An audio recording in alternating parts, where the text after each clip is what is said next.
In this video, we're going to look at adding lo-fi effects to some key parts within a track in progress. Let's just hear that before we get started.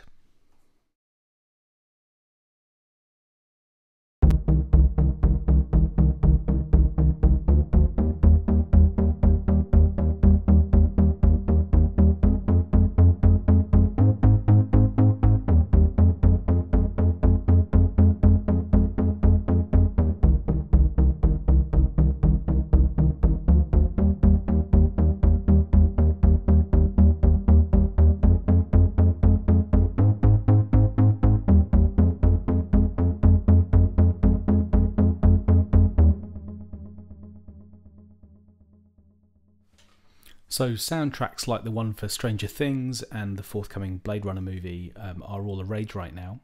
And in a sense, this track is sort of picking up on the sort of legacy of those sort of classic synths that feature in those soundtracks and in plenty of dance music too. So what we've got is a part from Yuhi's Ace here, providing a main sort of plucked synth part.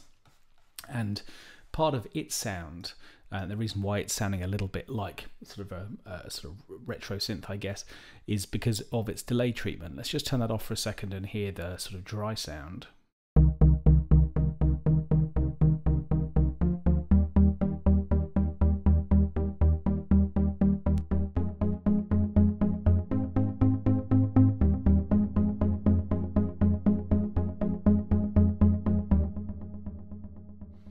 You hear this kind of ticking sound that gets introduced when the delay is introduced, and that's working really nicely with this eighth dotted note, this dotted eighth note.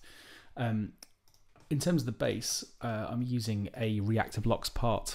This is made up from the Monarch Micro, and this is basically just tracking the lowest part of those notes. But what I've done here is to tweak a couple of things. I've changed the balance of the oscillators within this this sound. And what I've also done is just to increase legato time, so that every time the chord changes, the first note sort of bends. Let's just hear that.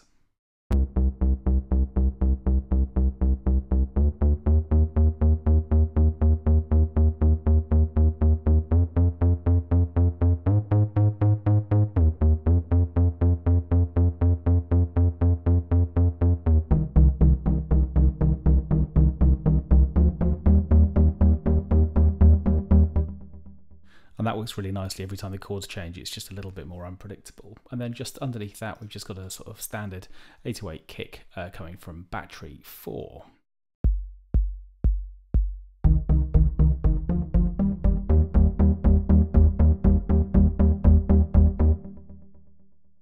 So we've been through the sounds now, and now what we're going to do is to look at ways of just beginning a little bit of, or introducing a little bit of sort of lo-fi 8-bit stuff, and just things that can just add some dust and some sort of feel to these sounds so that they sound a little bit less digital. And actually, rather than just immediately diving into effects, the first thing I'm going to do is to actually build a new part. And I'm going to set up a new track for Massive. I'm going to do that in stereo. And rather than using any of the traditional oscillators within Massive, I'm going to switch all of those off. And all I'm actually going to do is to dial in the white noise. I'm going to add some color and turn the amplifier up so we can actually hear it.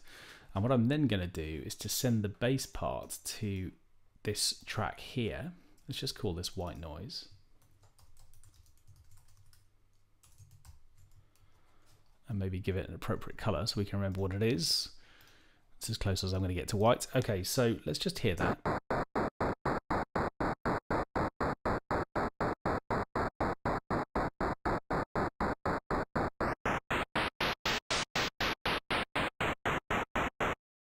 Now, what I really like about the white noise in Massive is it actually sounds quite 8-bit, quite bit-crushed already. And at this volume that we're listening to it right now, it's going to be way too much for the track, but incredibly quietly, it can still add something really worthwhile. Let's just stick it in the track and find a volume for it. It's going to be quite low, I think.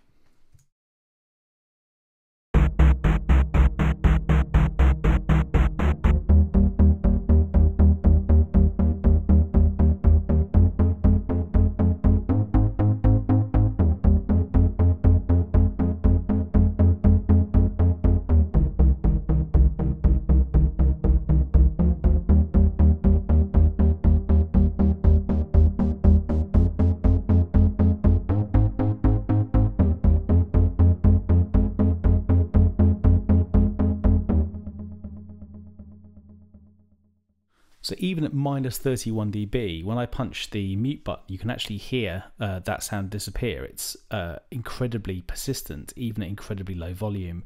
And you heard me playing with the color dial. That might be a parameter that we could automate, but actually I kind of just want a sort of static dust to be added to this. So I'm going to keep that dial where it is for now. So that's one really nice way of just introducing a little bit of lo-fi color, just to add a white noise element, even on a separate synthesizer like Massive or any other synth with a white noise generator, and copy a part across to it so that it's bringing something along those lines. The next thing I'm going to do is to look at the kick drum. So we've got this 808 kick sample, and what I'm going to do is to open up Battery and have a look at its internal effects to see if we can do something interesting here to give this sound some more color as well. So we're on the main page right now, but there's a dedicated effects page too, and this is the kick we're using. And you can see that play through on the waveform here. I'm going to add two things, one of which is a kind of more retro based saturation. And we'll just have a look at the various options within here. Let's go for something quite drummy. This is going to give us quite a lot of distortion to start with, but we should be able to blend it in.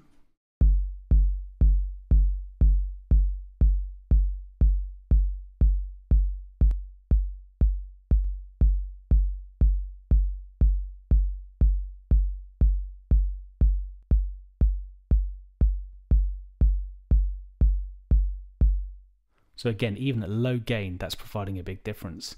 However, next to that, there's lo-fi. Let's bring this in 2. Now to start with, at 8-bit and with really low hertz, really low frequency, this is going to give us a lot of kind of overtones, digital aliased overtones. Let's adjust that up to something a bit more fitting with the track.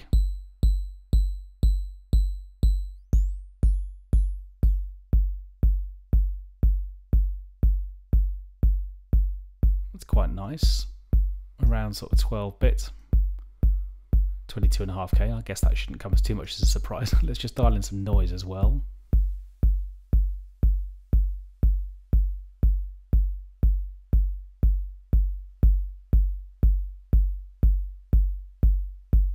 That's really nice. So here's the original kick with saturation.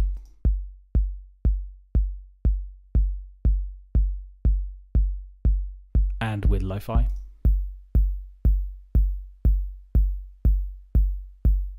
Let's try that in the track.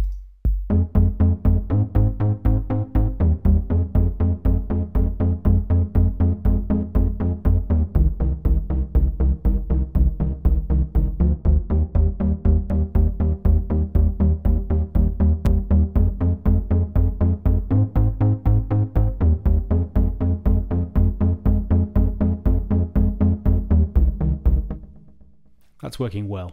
Now let's have a look at these main synth chords. To add a bit of lo-fi, what I'm going to do here is to come into the UAD effects, and from here I'm going to select the brilliantly named Otto Biscuit 8-bit effects.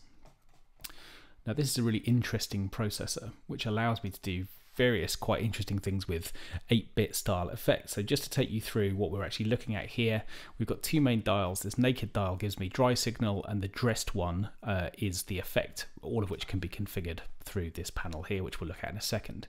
So if I turn that down for a moment and maybe just turn up naked a bit more, we should hear just dry signal.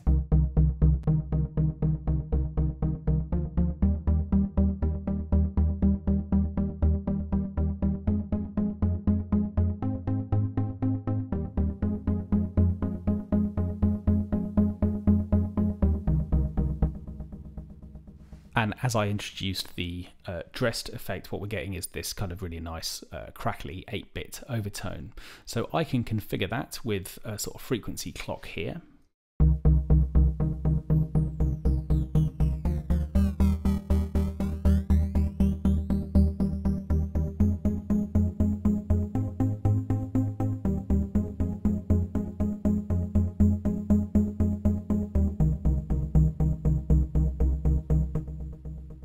And if I don't want to go any further than that, I can just leave it at that point and just have this nice 8-bit effect, a bit like we've got on the kick drum. However, what I can also do is to go further by introducing this button here called Brain. And what that does is to bring in one of 4 different types of effect that I can further sort of enhance my 8-bit treatment with. So the first of those is a wave shaper, which comes with assorted wave types. So let's just scroll through some of those and hear what's available.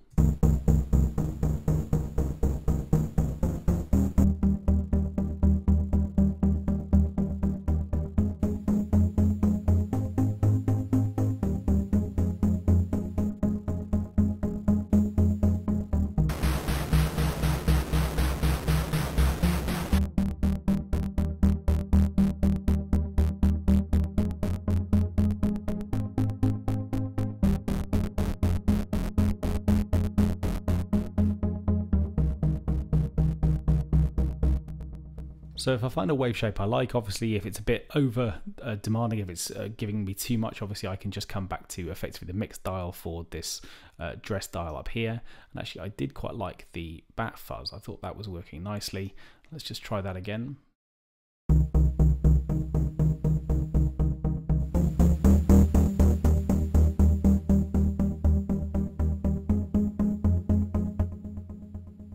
So that would be one option. I've also got the opportunity to add a delay based on my 8-bit effect.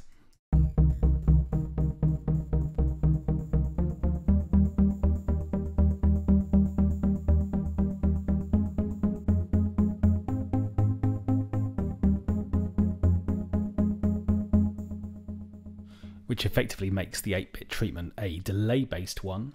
I've got pitch offset as well, which I'm not going to focus on too much here because it's not going to be quite right for this particular piece. But I've also got the opportunity to add a step sequencer, and this allows me to add a variable amount of bitcrush per step. So what I'm going to do here is to select an 8-step sequence. I'm going to choose step 1 as my first step, and then I can choose speed as well, and I'm going to just experiment with twice the speed of the original, which is going to take me up to an 8th note.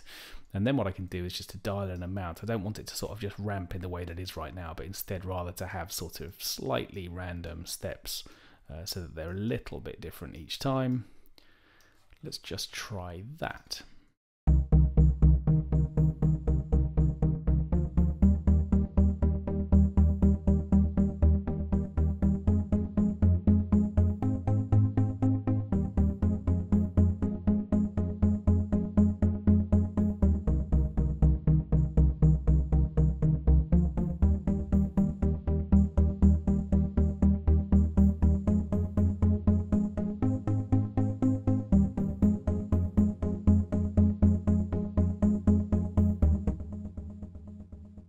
And what I've done is change the mode so it's now playing forwards and backwards. And by adjusting these, I've got a little bit of very audible bit crushing, but of a slightly different value on each step. And now that we've effectively sort of doubled the sequence length with it playing forwards and backwards, it feels a little bit more natural than just cycling around 8 steps.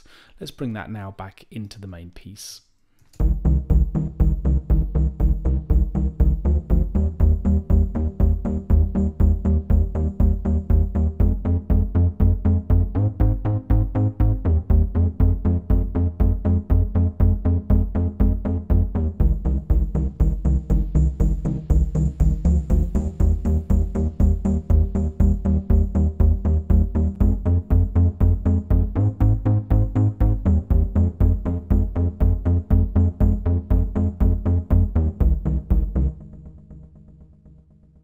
So of course it's completely up to you where to set the effective mix dial. That dress dial is giving us the amount of kind of wet return on that signal. It's completely up to you. You could automate it as well to have this effect come in and out.